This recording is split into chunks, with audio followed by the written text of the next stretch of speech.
I'm just looking at Julio. He always has funny things to say as far as Judaism. But Well, yeah, go ahead. Judaism is its own thing. I Yeah, let them do what they want to do over there, and because here's the thing, Judaism mostly doesn't even follow the Torah or the Bible. I don't know what Judaism it follows. Judaism follows the Talmud more than anything, Oh god, yeah, that's gonna get you. Oh boy. and so Okay. that's why it gets you in trouble.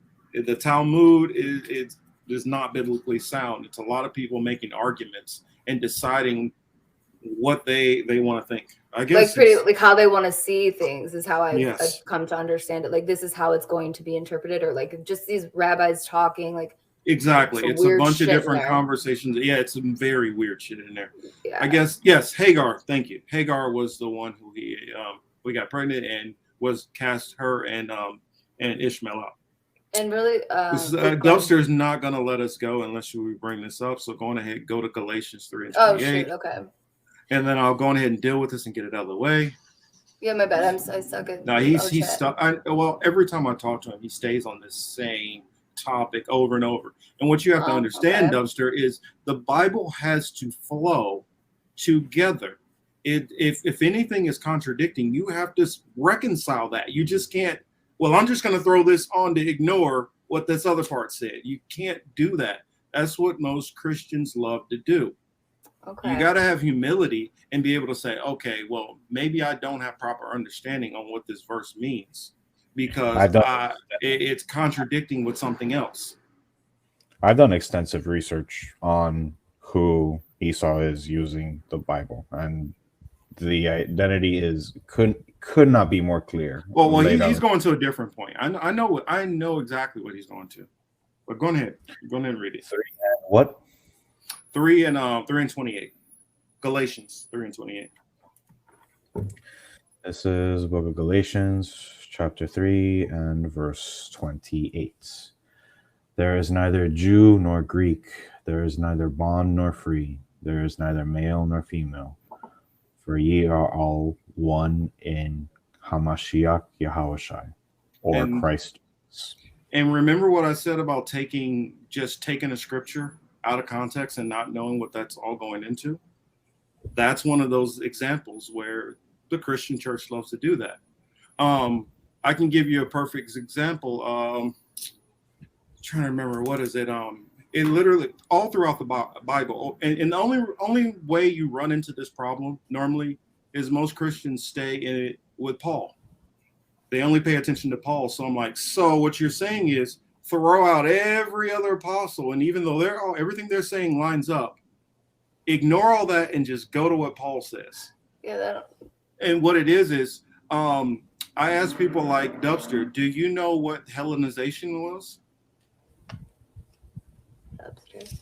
Well, When it's saying stuff like there is no Jew nor Gentile, no Greek, do you know what that's really meaning? Because if you don't understand that there was multiple diasporas and many of the Jews were cast out and did not know that they were Jews anymore and started to practice and consider themselves Greeks and Romans and all of these other things, you got to factor that in also.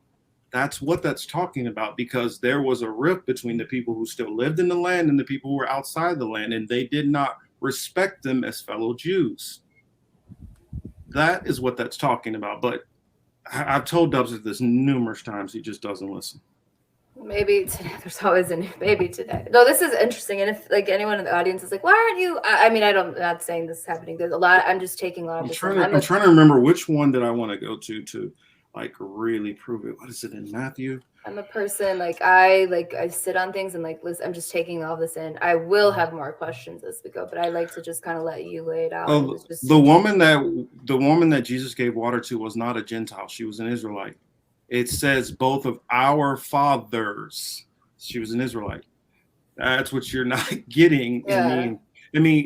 Well, think about in Matthew when he literally tells the woman who's not an Israelite, basically like he's ignoring her, doesn't want to talk to her. The disciples are like, can you get this woman away from us? She's getting on our nerves. He did not talk to the other nations, literally. And the only reason why he even gave that woman any attention is because she was like, yes, I know I'm one of the dogs and I eat the crumbs. Oh boy. Well, Yes, I would see, this is where I would disagree with that, because the Bible literally has 613 laws, statutes, and commandments, many of them which have nothing to do with Egyptians. Also, Egyptians believe in a pantheon of gods, whereas the Bible does not preach that. Granted, Christians believe in Mother God, Father God, Son God, and the Trinity and all this other stuff, but that's not what the Bible says. I got something. This is Psalms 147 and verse 19 through 20. He showed his word unto Jacob, his statutes and his judgments unto Israel. He hath not dealt so with any nation. And as for his judgments, they have not known them. Praise ye the Lord. So that's what I'm saying. If right there in Psalms is telling you he has not dealt with any other nation, you have to realize that maybe your understanding of Galatians 3 and 28 cannot be correct, because that means one part of the Bible is wrong. So either one part of the Bible is wrong or you're wrong. And that's what a lot of people are not. They refuse to say, well, maybe my understanding can be wrong on this part. I don't know why that's like, I feel like you can apply that to even like anything too. It's like, oh, maybe I didn't understand this correctly first. It's not to say like you're a horrible person or you are incapable, but just I don't know why it's being open to new information. And really quick, I wanted to post this just because like I am I wanted to ask you about that. Like, what about before the Bible? And if that's a stupid, no questions are stupid questions. None is a stupid question. Where I'm at, because it's like I am open to all of this. It makes sense to me in terms of the parallels with history, but like prior to the times of the Bible, I don't know. It's just in the Bible, God literally refers to himself as I'm the God of Israel. It even says basically that I've given the other nations their gods. So he's given other nations. So if other nations outside of Israel are worshiping Buddha or whatever, it's nothing wrong with that. But for Israel, if they start worshiping other gods, then that's where the problem comes in. Gotcha. And that's okay. So yes, other nations there, and even outside of that's the reason why he said the statutes and judgments, they don't know them, because there's only like certain universal laws which God is upset with everybody. He's like, okay, I'm the God of Israel, but if you're out there sacrificing babies, I got a problem with that. If you're committing murder, I have a problem with that. So there was a covenant for everybody across the board, and then there were specific laws. It's kind of like if you had kids over at your house, like nieces, nephews, or something like that, and your nieces and nephews have specific rules that they're told they can't do, but the neighbor kids come over and maybe their parents don't care if they eat sugar, but these kids can't eat sugar. It's kind of like the Israelites are supposed to follow a dietary law. Other nations don't have to follow that dietary law. I just had a weird thought about the dietary laws and like a common thing about being lactose intolerant. That's all right. That was a side note. Of course, Jesus is the Messiah, but what people don't understand is, Dubster, what do you think salvation is? That's where people get the mix up. The salvation is not about everybody having mansions in the clouds. That's not what salvation is. And it's not either you're going to a fiery hell and burning forever. I mean, it literally talks about the nations which wrong Israel will have to go through a form of captivity and deal with that. Those people, that's where it goes into, Romans 9 and 13, where it talks about he that leadeth into captivity shall go into captivity. Yes. That's what that's going into. If you did these wrongs, there's a certain karmic principle that you're going to have to pay back those wrongs you did. And then after that, everyone goes back to their own nations, because it even says those who don't come up and for like the Feast of Tabernacles, their land won't get water. It's literally telling you that they're going to have their own lands. They're going to go back to their own nations, and he's still going to be the God of Israel. So the earth is going to be destroyed, and he's the Messiah for Israel. Speaking of the Messiah, here is Matthew chapter 15, verse 22 through 20. 26. And behold, a woman of Canaan came out of the same coast, and cried unto him, saying, Have mercy on me, O Lord, thou son of David. My daughter is grievously vexed with a devil. But he answered her not a word. And his disciples came and besought him, saying, Send her away, for she crieth after us. But he answered and said, I am not sent but unto the lost sheep of the house of Israel. Then came she and worshipped him, saying, Lord, help me. But he answered and said, It is not meet to take the children's bread and to cast it to dogs. Yeah, I mean, what see that, and that's why it goes back into Dubster's talking about salvation. It's like you don't get what salvation is. It's a very narrow way, maybe. Salvation is literally about taking the Israelites from being in captivity, which they will still be in the times of his return, and returning them back to their own land. It's not, I mean, you're still thinking salvation is some kind of like floating in the clouds thing or something. Or like it's not what it is. Like that. I'm very like for most of the 7 months that I've been in this truth and reading the Bible, I've only just now gotten into the New Testament and reading the book of Matthew, just from the first chapters that I've been that I've been studying vigorously on, and just taking all my knowledge on the law of Moses and how much Christ walks in it. I can only come to the conclusion that Christianity, it has a dedicated mission to make the Heavenly Father and the Messiah liars. Yeah.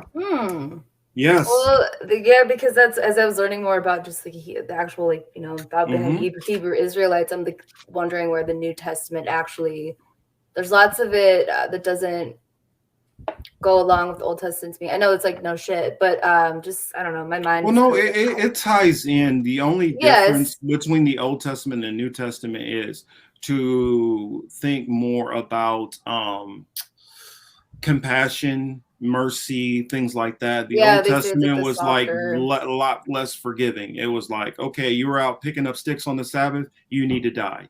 I mean, it was that you know, crucial. Whereas the New Testament is different. Let me rephrase. I know that they tie in together. It's more about the difference in tone. I never understood, and like just again, growing up in a house with like go to church or to the synagogue, one was prioritized over the other. So I always was like trying to understand like why. I really just want to bring out what Priest said. Go ahead.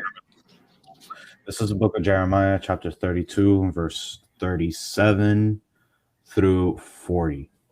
Behold, I will gather them, referring to Israel, out of all the countries whither I have driven them in mine anger, and in my fury, and in great wrath, and I will bring them again unto this place, and I will cast them to dwell safely, referring to Israel.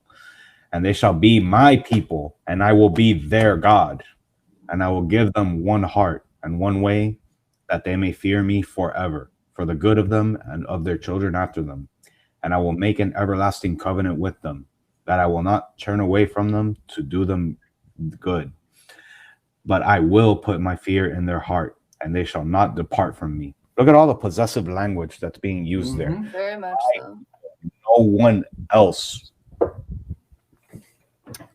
Yeah, that's that. There we go. That's the one I wanted to read to him, because it's not about me wanting to move to Israel. I wouldn't want to move to Israel the way it is now. No, that's what this Messiah is about, and he will put us in the land. It's not for us to go over there and try to take over, and that's worldly thinking to try to push any of this stuff. That's the reason why it says our weapons are not carnal. Our weapons are our faith and our belief that a Messiah will handle whatever needs to be handled, and he will make the judgments on what needs to be done. Not for us to try to go in and take somebody's land. That's the whole problem with Zionism and Judaism. Nowhere in the scriptures or the Bible, except for when it talks about first entering the land of Canaan, does it tell you to take the land. It does not tell you to go back in and take the land. Because of the sins that were done in the land is why they were being pushed out of the land. The Father pushed them out of the land. That's what it goes into Deuteronomy. If you don't follow my law, statutes, and commandments, this will happen. I'm being quiet. This is interesting as fuck. And I'm reading. I honestly like where my that's just where my headspace is. It's like I agree with this is I want to read this for so Dubster. If his understanding is correct with Galatians 3:28. Let's see. This is Romans chapter 11. I say then, have God cast away his people? God forbid, for I am also an Israelite of the seed of Abraham, of the tribe of Benjamin. 2, God hath not cast away his people, which ye foreknew. What the scriptures saith of Elijah or Elias, how he maketh intersection to God against Israel. So he made an intersection against them before. And he's like, I'm going to basically bring it back. Hold on, let me switch pages. 3, and the Lord they have killed to the prophets and digging down their altars, and I am left alone, and they seek. I think I skipped a page. Oh yeah, there it is. Lord, I killed thy prophets and digged away thy altars, and I am left alone, and they seek my life. 4, but what saith the answer of God unto them? I have reserved to myself 7,000 men who have not bowed the knee to the image of Baal or the beast. So he's literally saying, I haven't forgot about my people. I'm going to come back and get you when you get yourself together. Because many times he refers to Israel as that they played the harlot.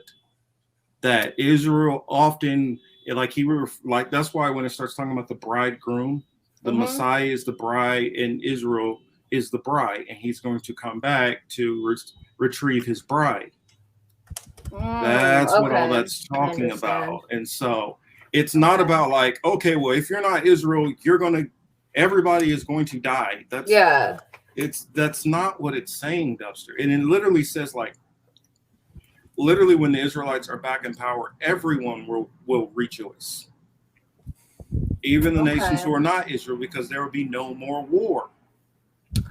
Okay, I understand. It literally talks about the planet will even be at ease because of the pollution, and all those things are going to go away.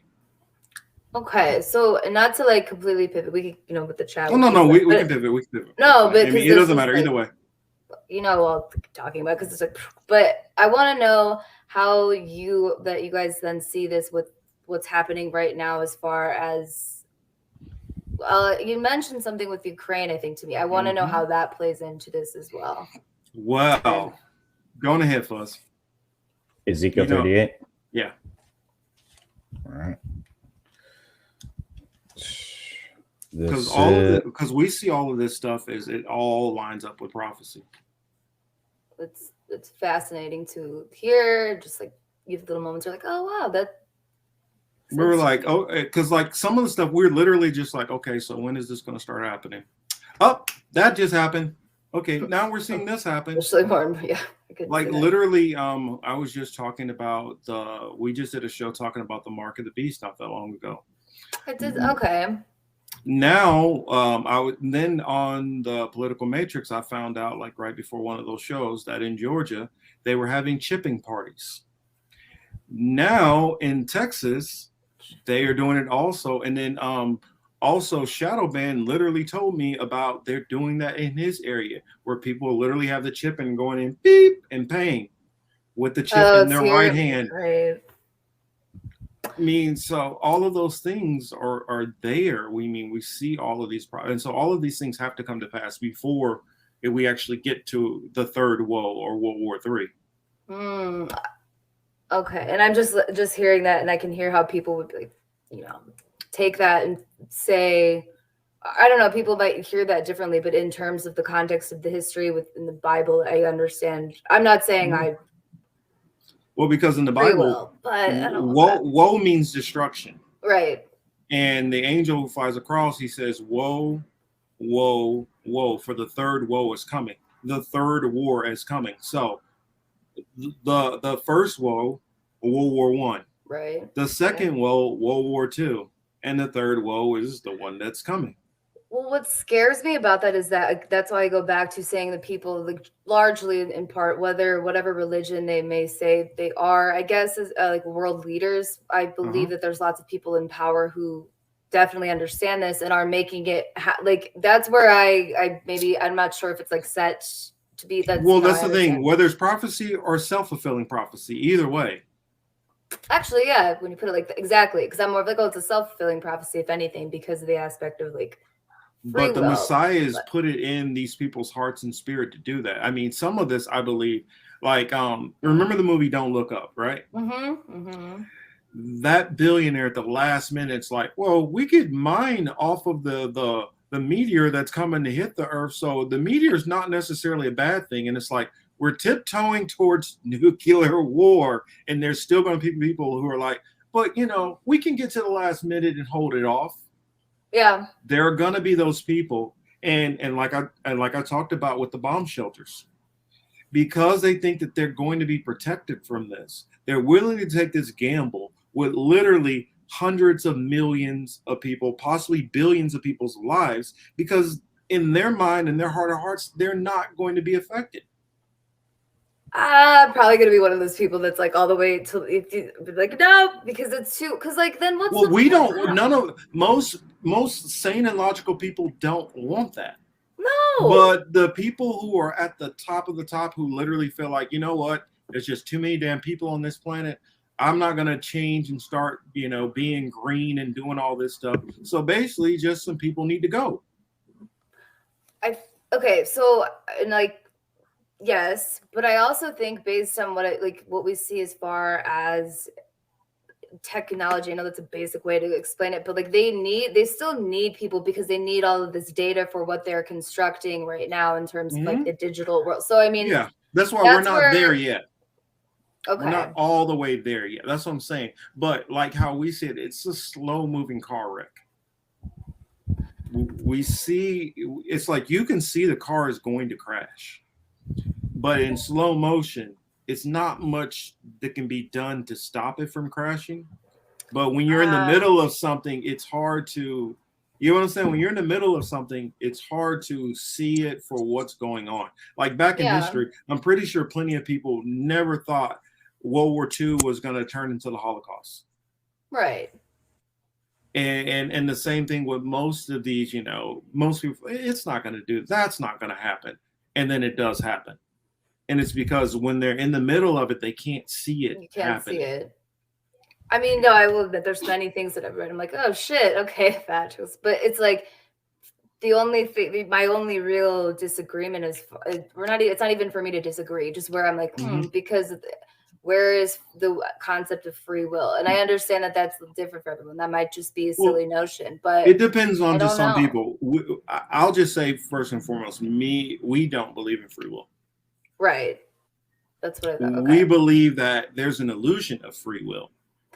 We wake up and we believe that we're making choices, but all the choices that we make were already put in front of us to do. It's kind of like what in the Matrix, what Morpheus was telling Neo. It's about understanding the choice. Yeah, it's understanding the choice. The choice, though. Well, Yeah, I know. It's deep. It's it deep. is, and like, well, just I mean, I like it when people aren't just going to give me some like kind of like stock answer. Like I under like what you're saying. I mean, I probably I know should it make sense, especially in the context of this. I just for me, it's like okay, but I don't want people to walk away like from this thinking, oh, huh, you're a convert. Like I don't think any of this should be No. in that type of conversation. I think it's like fascinating because of the historical concept, and also there is a lot of shit. It's like, yep, that happened. Well, I Happened. prefer for it Interesting. just to have at least sparked everybody's thinking. Yeah, that's If all. it at least sparks your thinking, and if you're a Bible believer out there, I know I think I remember reading something or hearing Lainey talk about like doing a lot of studying and theological work, if not a lot of work in her church. It's for people to go back, and those people of faith to start dig back and look at it and try to understand and pray for discernment and those things like that. Or for those people who have never thought about it and say, well, wait a minute, maybe this might make a little bit more sense than what I've been hearing. Let me look at it. But as far as me and Fuzz, how we take it is every man or woman in that case is called to teach at his or her ability. Mm. And so, whatever your understanding of things, you're called to go and teach and try to wake up. And so, either you're prophesying for to be a fisher of men, as it calls it, to bring people into the faith and let them know, the kingdom of heaven is at hand. It's time for you to hearken and listen. It's time for you to get right, or to prophesy to those who are not going to receive. But either way, we're called to put that message out there. And it's kind of like, the old saying, you can lead a horse to water, but you can't force him to drink. You can't, All no. we're doing is taking you to the water, and it's up to you guys what you want to do once you get there. Yeah, and that's, I mean, for me, that's kind of what it's all about. It's just like, it can't hurt. It can't hurt to learn more things, even if it's just one thing that you're like, the rest of it. I've never been one to be like, I don't agree, so I'm not interested. I mean, that's kind of was the larger point of me wanting to talk about this as well, because I think it gets twisted into like very simplistic terms of what, each religion means, or what, you know what I'm saying? Like what perspective means. There's lots of intertwining. I don't know. Like I'd say, like I'll have to think about a lot of this and definitely like I'll tell people another person who I lean on, another good teacher, goes by the name of Divine Prospect. Okay. Check him out. He speaks Greek and Hebrew, and so he really goes into these things and teaches. And he comes from a more level-headed perspective, and so he's not out there just yelling at people often. I mean, granted, sometimes you're called to go to the highways and byways and teach. So sometimes you're going to get combative, exchanges. That's just part of the game. Passion, maybe it could be something like a true feeling, like this is what you're called to do, this is what you want, this anger, but it's like, where do you put that? Well, you got to remember, you're dealing with some people who have 30, 40, 50 years of what they've been taught, and this is their dogma. This is what they know, and they've put their hopes and beliefs and everything on their whole life.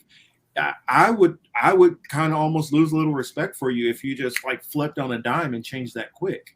I mean, most of us are going to be at least a little bit resistant to most things. I had to go, and I don't expect people to just take everything we say, and go with it. I expect you to go like second Timothy says, show thyself, study to show thyself approved. And so it's for each of us to study on our own, because when we stand in front of the Father, we got to make an account for ourselves. I'm not going to be able to depend on Ali standing there and be like, Marcus, he really was trying to. No, that's not going to work. Right. It's all going to be me having to speak for myself. One more thing, Fuzz. When it says people blame Satan for evil that they do, Satan is an employee. He is not an adversary for Christ or for the Father. He works for him. So there's even a scripture that says, I do evil. The Father creates. So every insect, to every human being that dies, it is all sanctioned by the Father. Every single thing. Not to get cocky, but I'm going to for a sec. There's a lot of stuff that it's like, okay, I guess I was listening in some aspects. I don't know, just like a mixture of different religious texts and like things that just to me make sense in terms of humanity and how human beings treat each other. And it seems to be, I've just always been interested in all, major religions, but even before that, it seems to me that there is still like a theme of this idea, like religious leaders like take advantage of these stories and use them so much to their advantage that the actual messages within that kind of weave different people, different societies together, they use them in such a way to enact violence on one another at times. And I've always thought that growing up, because I think it was seeing two religions, not even like they were really very similar. You know what I'm saying? I'm kind of rambling now. Kind of full, but it's fascinating. Go ahead. To add a little bit onto Marcus's point that all, including evil, is by the Father. Here's Proverbs 16:4. The Lord hath made all things for himself, yea, even the wicked for the day of evil. Yeah. And so moving on to Ezekiel. Oh, yeah, that's right, Ezekiel. All right. This is the book of Ezekiel, chapter 38, and verse 1. And the word of the Lord came unto me, saying, Son of man, set thy face against Gog, the land of Magog, the chief prince of Meshech and Tubal, and prophesy against him, and say, Thus saith the Lord God, Behold, I am against thee, O Gog, the chief prince of Meshech and Tubal, and I will turn thee back, and put hooks into thy jaws, and I will bring thee forth, and all thine army, horses and horsemen, all of them clothed with all sorts of armor, even great with bucklers and shields, all of them handling swords. Persia, Ethiopia, and Libya with them, all of them with shield and helmets. Gomer and all his bands, the house of Togarma, of the north quarters, and all his bands, and many people with thee. Be thou prepared and prepare for thyself, thou and all thy company that are assembled unto thee, and be thou a guard unto them. After many days thou shalt be visited in the latter days.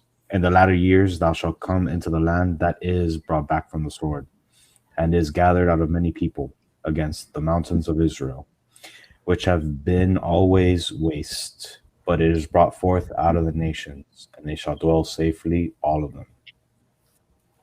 Yeah, and so go back to the top, so I guess I can break some of that down.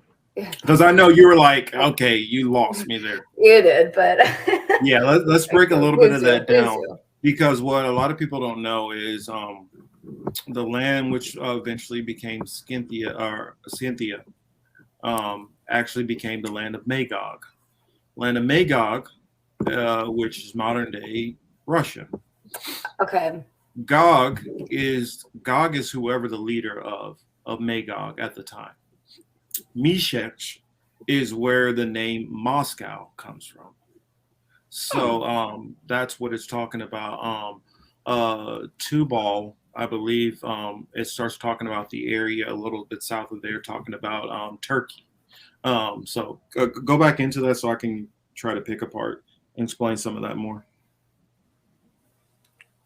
Verse 2. Son of man, set thy face against Gog, the land of Magog, the chief prince of Meshech and Tubal, and prophesy against him. And say, Thus saith the Lord God, Behold, Tubal is starting to get into the Near East parts of Asia, that right border along with Russia. Continue.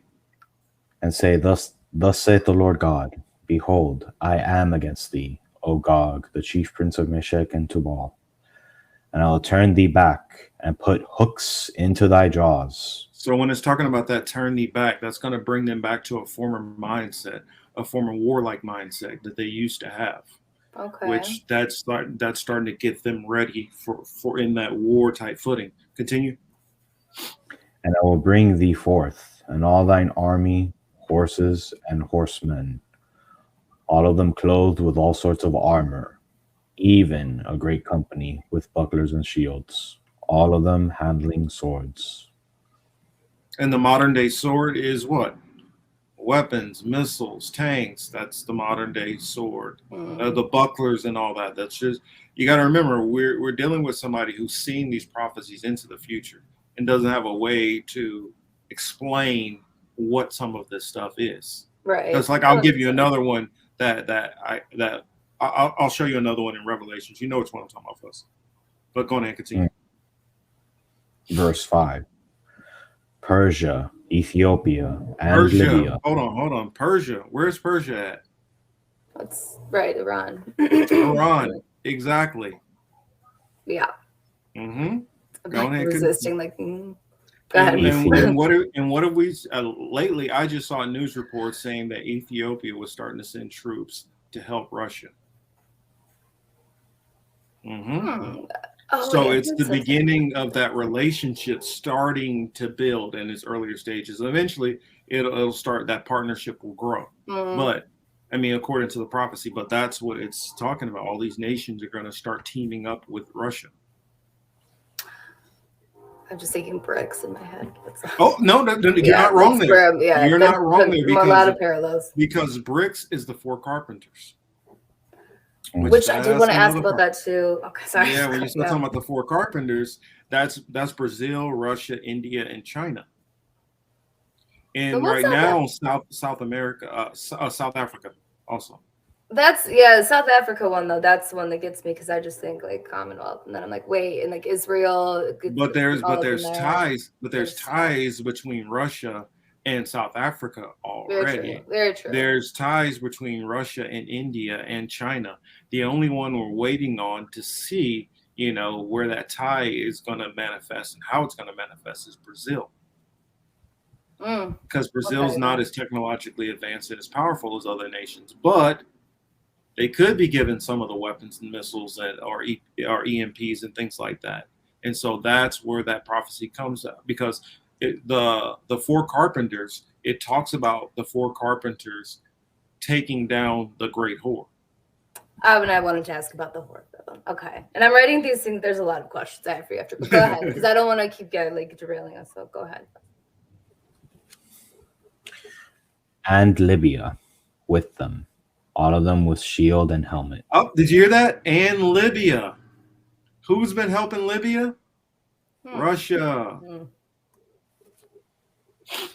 I see what you're saying. Yep. Okay. Go ahead. I mean, if this has been 20 years ago, none of this would have made any sense. Well, it just freaks me out because I know people in charge this the self-fulfilling prophecy part. That's what's like. At least for me over here, that's what's like. But that's for me why some of it isn't all self-fulfilling. What it is the actions are put on these people to do certain things, to put nations together, which normally wouldn't be together. I mean, I know it would seem kind of like, oh, well, Russia and China. No, Russia and China have a lot of bad history. They have many reasons not to want to be on the same page. Same with India. And so for them to all start getting on the same page, what I tell people, it's like a mobster, where that mobster has been bullying all these other mobsters around them. And because of how they treated all the other mobsters, when there's an opportunity to take the boss out, they all get on the same page for that. Yeah. Yeah. And America's getting weak right now in a way they've never been weak before. It's very controlled, in my opinion. So it's like, it's like, I know I keep going back to it's like either way, I don't love that. But this very happy for it to go this way. This all ties back to Egypt also, because even when Moses was saying, let my people go, the Lord literally put, a spirit of stubbornness on the Pharaoh. He could have just let them go. He didn't have to have all the plagues and the frogs and the death angel go through and kill all the firstborns. He didn't have to have all that stuff happen. He could have just let them go. But like it says in the Bible, he literally hardened his heart so he wouldn't do that. So all that stuff would happen. And then even after he let him go, he still decided to pursue him. Yes, yeah, I do know that story well. Yeah. And that's what I'm saying. This is history, not necessarily repeating, but definitely rhyming.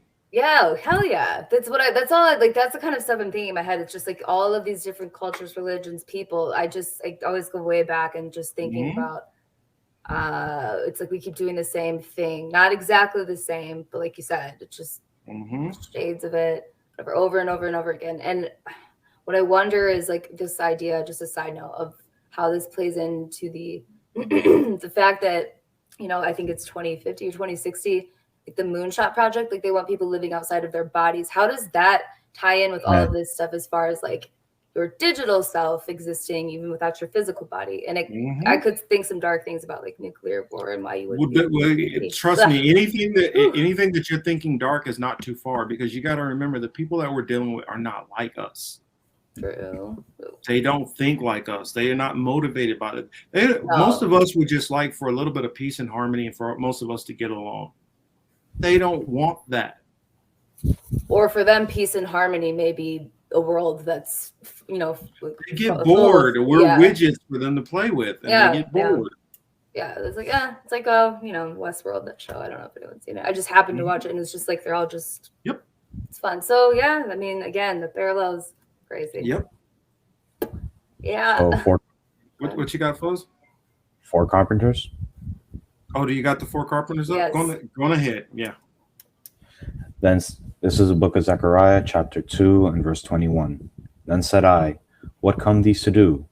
And he spake, saying, these are the horns which are scattered Judea, so that no man did lift up his head. But these are come to fray them, to cast out the horns of the Gentiles, which lifted up their horn over the land of Judea to scatter it.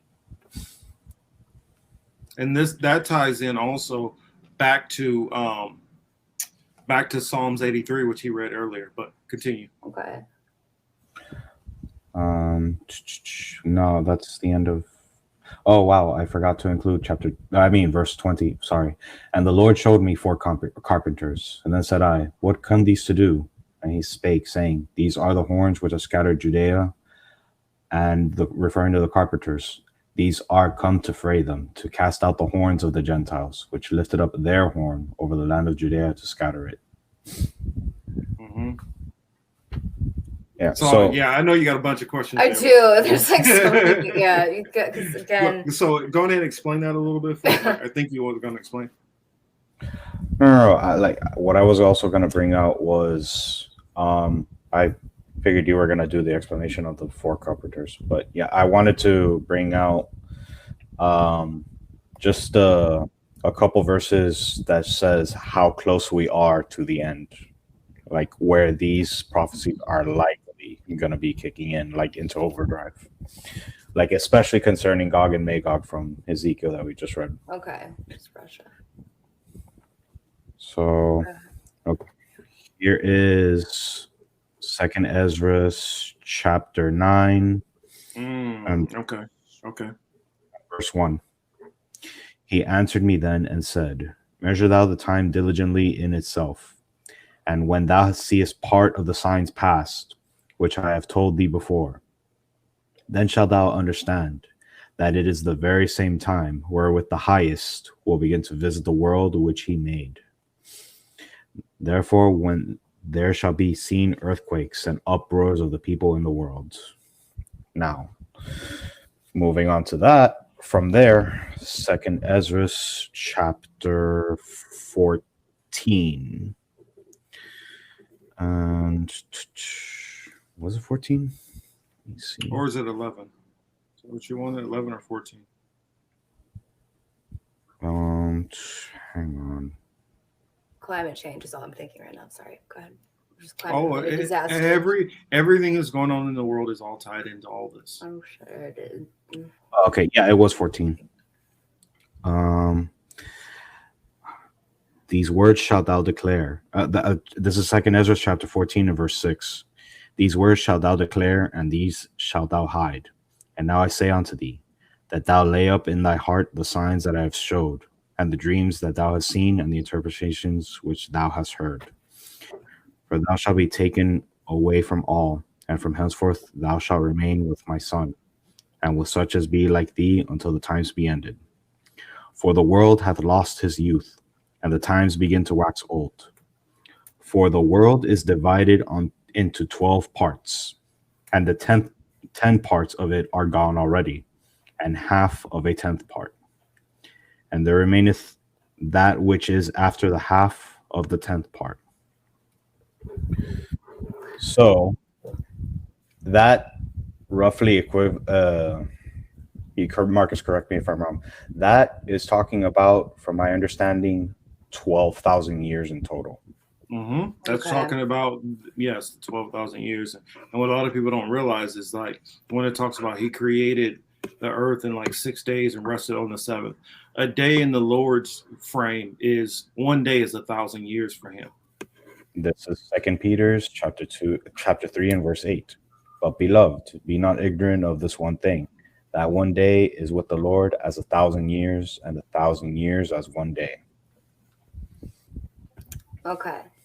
And number 12, just in general, is significant to me, like the concept of time and how they're measuring it. It's interesting. Okay. Yes. And it makes sense to why the clocks break into 12 days of the day and 12 days in the evening. Everything is literally based off of the 12 tribes of Israel. The 12 is a reoccurring theme. And so there's like, God has like certain numbers that he really likes. Like, for instance, I know you asked about the so-called Star of David. Well, that's not what we So-called. call it. Right. Because some people will think about it as, oh, this Molech and all this. No, what it is, for one, in the Bible, a star is reckoned as something circular, not with points on it. Let's see. Let me pull up pomegranates. Familiar with the pomegranate, people? Or actually, can you pull one up? Yes. I'll be right back. Oh, sure. Yeah, if you pull up a pomegranate and then look at the stem of a pomegranate. Okay, pomegranate. I shouldn't be an edible. I literally just Googled Google, so that's where I'm at. My mind's like things of You're like yeah, things from because like memories of like having to go to church when I was little, then Sunday school, and I'm like thinking about it. So you're like in real time just watching me, like, oh, there's that. So it probably seemed like a spaz, but let me share this really quick. Like yeah, that's pretty fucking wild. There's just a lot of shit here that I feel there like is gets so missed much in there that gets missed and skipped over by actual I don't know, your local priest. They're not going to talk about it in the heck no. obviously. Okay, let me pull this up here. Pomegranate. Here we go. Pomegranate. I don't know. The stem. You need the stem, don't you? You see that? Well, yeah. Right. You see the stem? How it's 6 pointed? 6 points on the stem. Yes. Also, it's said that the perfect pomegranate has 613 seeds. 613 seeds coincides with the 613 law, statutes, and commandments. Now, are there pomegranates that have more seeds? Yes. Are there ones that have less? Yes. But they say a perfect pomegranate has 613. Another one. Can you pull up a lily? Sure. And I'm bringing this up for a reason. Okay. A lily. Mm-hmm. Because in the Bible, it literally says God's favorite flower is a lily. Now, how many petals are on that lily? 1, 2, 3, 4, 5, 6. Yep. 6 points on the lily, 6 points on the pomegranate. If you look back to the Temple of Solomon, he was commanded to put lily work and pomegranates on the temple. So that's where the so-called Star of David comes from. That makes sense. All right, I saw a lotus flower. Was it the lotus flower? Is that I don't know how many. I saw something about that too, like as far as. Well, I've known that lotus has to do in how does that in Far East religions to do with rebirth. Okay. And that also ties into a theme which this isn't taught in the Bible either. Regeneration, which that'll get that we'll have to say that for like the next time around. That gets real deep. I'd have to show a lot of scriptures to kind of back up what I'm saying there. Okay, but sorry, back to the lily or just. But yeah, that's on the temple there was literally lily work and pomegranates. They say the Star of David, but David was already dead at the point when Solomon was putting this on the temple. So it doesn't even tie to David at all. It's tied to Solomon more than anything. No, it's not the Star Rim fam. That's not what it is. I know people have tried to tie that to that, but no, that's not what it is. Well, my mind is a little broken right now. I'm going to be honest. It's a lot of information to take in. Yeah. So I mean, this just makes me actually every Sunday I want to like talk about different religious scriptures, just because it's so. Yeah, my mind's broken, so we're probably just. Well, yeah, it's hard. It's hard, especially the first time taking a lot of this stuff in. Yeah. To even know where to go with it, And we just kind of gave you a little sample of this, a little sample of that, a little sample of that. Like I remember with Misha was in the chat earlier when I broke down Deuteronomy 28 for him, like the whole thing. And on my page, on our page, we broke down blessings and curses, and that goes into Deuteronomy 28, us going through verse through verse through verse of that whole entire chapter.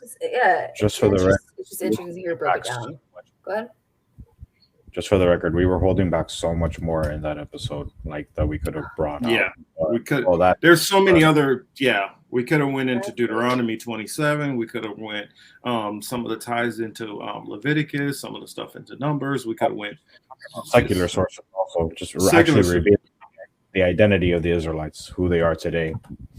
I definitely Yeah, which we've kind of established what we believe there, and you know, but I felt like we laid it out in a way where you guys should be able to tell who we were talking about. Oh, I know Fuzz would like this. Mhm. Jalil Appleseed is asking about Isaiah 42. I do love Like, me Oh my Isaiah. god, it's just great. You're like, I got something for that. So it's just yeah. Well, that's the Allow thing. us We to- yeah. study all of this Study it. stuff so that if we get a question on anything, we're able to, okay, yeah, we know what you're talking about. I mean, Wow. Fuzz is to the point where now, I mean, he's really gotten studied in the Old Testament, and now he's going through the New Testament with an eagle eye. And I've read the whole entire Bible and really isolated a bunch of different areas. But my expertise more so is in prophecies and Revelation and Daniel and some of the stuff in Jeremiah and Second Esdras. And then Fuzz is really good on understanding Levitical law and things like that. Interesting. Okay. I feel like it's a lot of stuff that like I'm seeing so many. I know I keep saying the word parallels, but just things that I like to research. Lots of people involved that just have these beliefs are more about See when I told you should have been on my show? Oh my god. I'm always going to keep picking on you for that. I know. Yeah. Well, it's a long and winding road, but you know, Doom and Gloom, you're always welcome. You guys are both always we appreciate it. And for, I mean, since we hadn't said it yet, it was so appreciative for you even having us on here. Oh yeah, of course. I've been wanting to talk about this for a minute. It's just, I mean, I know there's so much more. Yeah, my brain's got to process. Be like, okay, that's, you know, just like I've thought about that or I haven't thought about that, and like kind of I like understanding why people are the way they are, and like what I feel like any of this is like if you find solace in it, if it gives you answers, it gives you peace of mind, it gives you a clarity. I think that, you know, sharing that with people is valuable. Well, we still can. Who fucking knows what's gonna happen? Yeah, So. I mean, I see Misha says he's still here. Well, yeah, I mean, I think I don't know if we're gonna make it to 2060 necessarily, but I mean, well, I don't think things the way they are gonna stay like this until 2060. That's what I'm saying. But because I believe the technological advances are going to start leaping very, very fast. Like the Moonshot Project, like living outside. Yeah, I mean, like even Star Wars, they tell everybody that Star Wars doesn't exist, but you find out Elon Musk had kind of perfected Star Wars technology and has been using it with the Ukraine. I mean, they've been using it with the Ukrainians over there as far as using a lot of their different missiles. So there's a lot of technology that's been held back.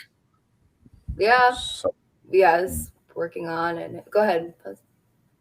Yeah, so to answer what Isaiah 42 is about, verse 1. Behold my servant, whom I uphold, mine elect, in whom my soul delighteth. I have put my spirit upon him. He shall bring forth judgment to the Gentiles. Okay, the precept to that is actually in Isaiah itself. This is chapter 65 and verse 9. Well, let me actually, verse 9. Sorry if I'm looking away. I got to figure out. Everybody keeps talking about Adam Green in chat. I got to at least see who this guy is. Yeah, I was curious about that. I hadn't even. Who is Adam Green? Yeah. Well, go ahead, Buzz. Go ahead. And I will bring forth the seed out of Jacob, and out of Judea, an inheritor of my mountains. And mine elect shall inherit it, and my servants shall dwell there. So this is essentially letting you know the seed out of Jacob are the 12 tribes of Israel. That's what the elect is supposed to consist of. Let me actually bring out one more. Okay. Let's see. This is the book of Malachi, chapter 1 and verse 2. I have loved you, saith the Lord. Yet ye say, wherein hast thou loved us? Was not Esau Jacob's brother? saith the Lord. Yet I loved Jacob. Verse 3. One second. And I hated Esau and laid his mountains and his heritage waste for the dragons of the wilderness. Mm. Yeah, well, Oh, I did guess listen to that one last time, too. Yeah. Jalil says you didn't read the whole verse. I'm sorry, I looked away. Yeah, I doubt that Adam Green guy would debate me. Oh yeah, And did you read who he was? and Jalil, the 613 laws are not irrelevant for Israel. Yes, true, they killed their prophets, but the only way you get back in the Lord's graces is to do what He told you to do. That's the most important part. If your father told you to do something and you still continue to not to do it, no matter what, you're gonna have a problem. Says Marcus, you brought back up prophecy, and I think I heard you say today that don't believe in free will. Maybe I misheard you, but did God write it all exactly, or do you live within the space of limited choice? If He says that the elect that were written from the beginning, that means He already knew what everybody was going to do and decided. So if He already knows what you're going to do, is that necessarily free will? If He's already knows every move you're going to make? No. I mean, according to the Bible, I don't know how you could believe in free will if it literally tells you, like, for instance, it says those who are not written in the book of life from the beginning, literally telling you that He already knew who was going to do what they're going to do or not do. We just don't understand it. So for us, in our limited frame of reference, yeah, it feels like free will. I feel like, I wiggled my hands right now. But He already knew I was going to wiggle my hands. He probably already told me to wiggle my hands and come to that point. So that's where I'm at with that.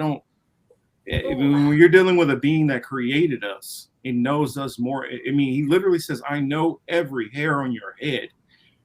To know us to that level, He's going to know how we think, what we were going to, if I read your response, how I would respond to your response.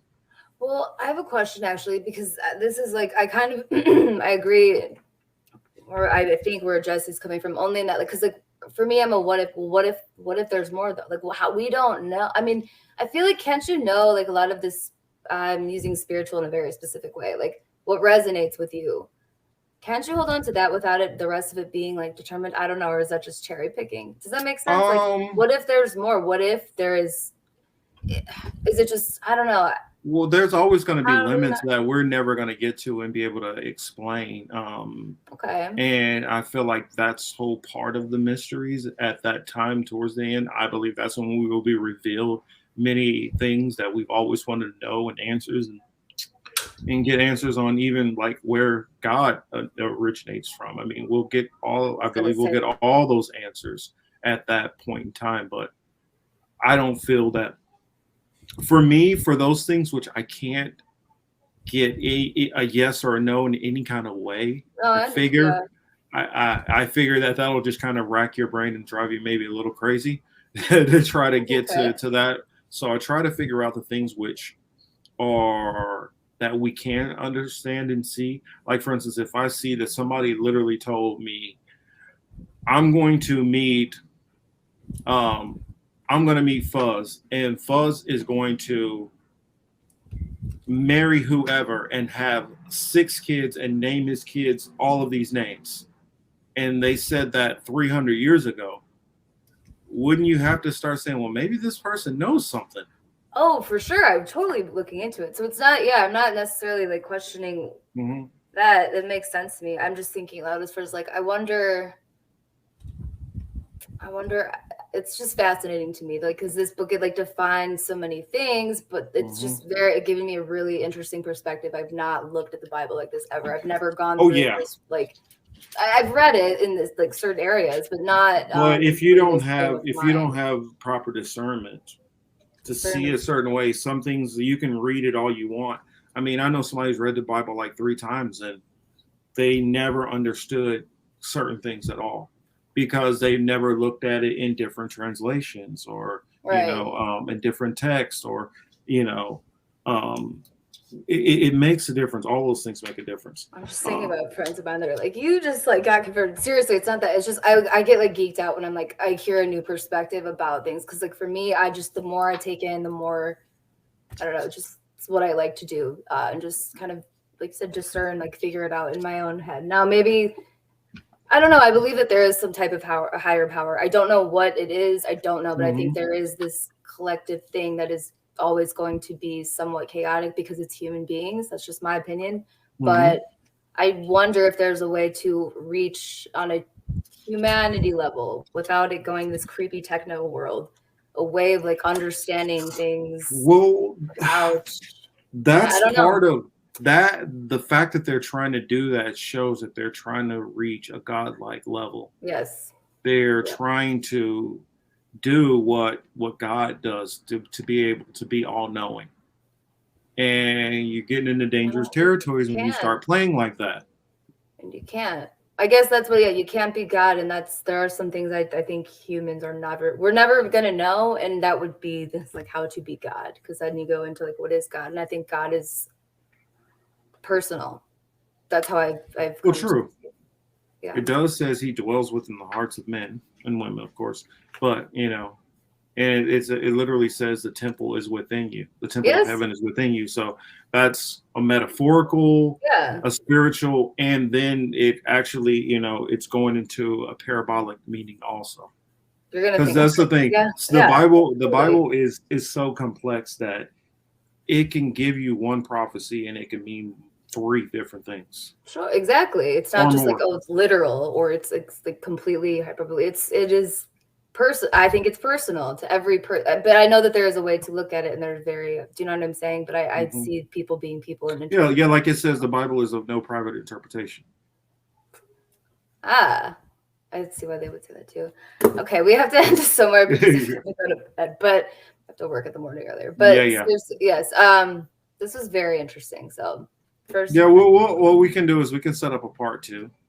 We will and go into this some more. I mean, like that's the reason why I started the Hebrew Apologetics channel, because there's just so much to go into. So each week I try to break it into, okay, what are we going to talk about this week? And what do we need to target in and hyper focus and it makes sense.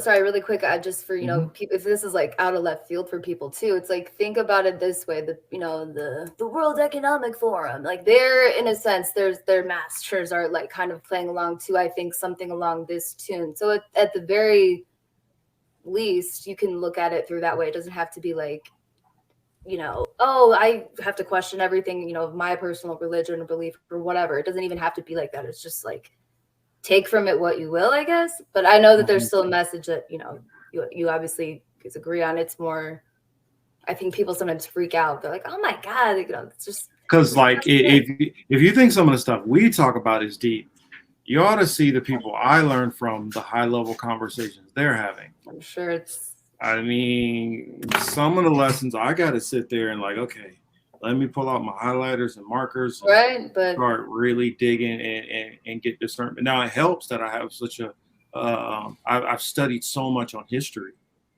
And that's why I'm a history nerd. Yeah. So I love history. When you study a lot on history, it makes a lot of this easier. And especially if you read the Bible and you can understand like what Old English terminology and understand how they spoke back then, makes a lot more of this easier. We need critical thinking. I will reach out to them and see. I mean, it can't hurt. I mean, you should actually. That would be quite interesting. I mean, I'll see. I mean, I'm a particular different type of debater. Most people aren't used to dealing with my style of debating. Probably not, and I can tell. Yeah, I would say no, because I would wonder if they even realized that they were being debated with in some aspects. Not saying always, but like it's just. Well, I'll tell you, like one of my favorite teachers, like the deacon. Deacon, he calls it, I'm putting you in a trick bag. So he asks you questions that are walking you into a handful of different categories. For sure. And it's you don't even realize that you're about to get cut. You're about to, when we say cut, It's know. not physical cut, but it says No, the yeah. Bible is like a two-edged sword, and so the scriptures cut you or confound you. Yeah, they leave you with like, oh shit, like, I gotta think about it. And I'm a person, I'm like writing shit down. I'm like, I gotta ask this, and that. Well, I'm pretty sure, like, probably in a couple of days, you're probably gonna have a lot of stuff that once you go back over and look For at some of the sure. stuff, you're gonna have some thoughts on, Yes. a lot of this, and be like, whoa, wait a minute, I missed that. Let me ask this question to you. What did that mean, or what did it mean when you said this, or when Fuzz read that, And or Chris said this? yeah, no, there will be a part 2 because there's things that I want to be like, well, what about this? And I don't know. And Sebs will be here next time too as well. Oh, trust. Like, yeah. So Pretty much, and if we don't have an answer, that's the difference between us and a lot of people in Christianity. A lot of people in Christianity, if you challenge something which they've come to believe, because of a lot of pride, they're not going to want to admit that, oh, well, maybe I don't have an answer, or maybe I misunderstood that. That's, I mean, I think, to be honest, the scriptures tell you have to come to the scriptures like a child. Yeah. And a child is innocent and pure, and they're going to ask every question, and they're going to want to learn instead of putting forth their doctrine first and foremost. Like what some people do, they'll grab one scripture here and there. We will show you where scriptures tie in tight. Like one last thing, I guess I'll say, and I'll give it back to you. Revelations 22 is literally the last book of the Bible. Okay. Because people say the Old Testament is done away with, right? Fuzz, can you read Revelations 22 and 18? This is the book of Revelations. Now hold on one second. I'm going to show you guys. Holding up my Bible. This is literally all the way back here. It's literally the last part of the last page. Okay. I'm going to read it. This is the book of Revelations, chapter 22 and verse 18. For I testify unto every man that heareth the words of the prophecy of this book. If any man shall add unto these things, God shall add unto him the plagues that are written in this book. And if any man shall take away from the words of this book, of this prophecy, God shall take away his part out of the book of life, and out of the holy city, and from the things which are written in this book. Now, that ties into Deuteronomy. Now, Fuzz, what book of the book, what number of the Bible is Deuteronomy? What book is that? Number 5. That's number 5. That means that is in the Torah. Right here, Deuteronomy chapter 4 and 2. This is the book of Deuteronomy, chapter 4 and verse 2. Ye shall not add unto the word which I command you, neither shall ye diminish aught from it, that ye may keep the commandments of the Lord your God, which I command you. So showing you Old Testament tying with New Testament. Yeah, that's right. Well, you guys can find Marcus, but I'm gonna end it there because you see, we study. I figured you did because I know you do, but I hope people out there like, okay, at least can find something from this that's useful. We will definitely have a part 2 to this. Marcus, Fuzz, people can find you at Hebrew Apologetics. The link is in the description. They can also, I'll let you plug the rest, even though I know, but just go ahead. Yeah, and outside of Hebrew Apologetics, you guys can find me for more of my more secular stuff, which, believe it or not, does have a little hint of, the Bible kind of splashed in the background. It's normally what animates me and definitely Fuzz also our thinking and what we live and die by.